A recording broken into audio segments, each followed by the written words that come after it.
Judith Lecroix. Nous allons entrer de plein pied, autant pour moi, dans la troisième partie qui parle des fêtes civiles et journées internationales. Et tu vas, n'est-ce pas, faire, on peut dire ainsi, le décryptage de la première sous-partie, les fêtes civiles. Merci Léonard pour la parole donnée. Avant de passer au vif du sujet, je vais d'abord adresser toutes mes félicitations à Papa Claude Olivier Adiaba pour ce magnifique chef-d'œuvre qu'il a bien voulu mettre à notre disposition pour édifier la multitude. Papa Claude Olivier Adiaba, en tant qu'enseignant chevronné, en tant qu'homme de terrain, a pensé à toutes les couches sociales dans son ouvrage. C'est ainsi donc que, à la première sous-partie de la troisième partie, il a pensé aux jeunes. Cette sous-partie compte 12 pages et va de la page 220 à la page 232.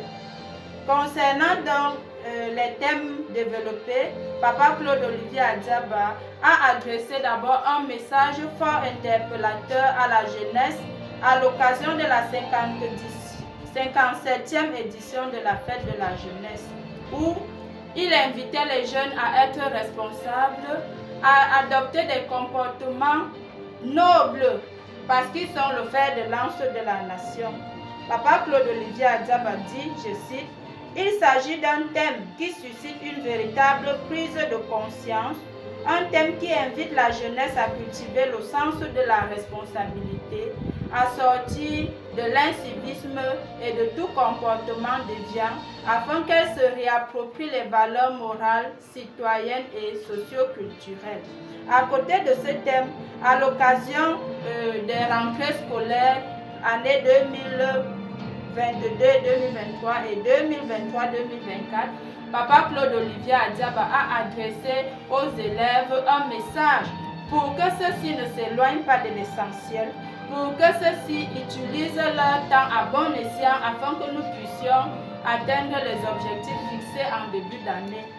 C'est ainsi qu'il invite les élèves, je cite, « Les élèves doivent utiliser positivement les nouvelles technologies de l'information et de la communication au lieu de perdre leur temps à passer des nuits blanches dans des divertissements obscènes. » À côté de ce thème, donc, Papa Claude Olivier Adiaba, pour clôturer cette partie, a adressé également un message à l'occasion de la 51e édition de la Fête nationale de l'unité, où il invitait donc les uns et les autres à enterrer la hache de guerre, parce que dans la guerre, nous ne pouvons pas construire notre pays.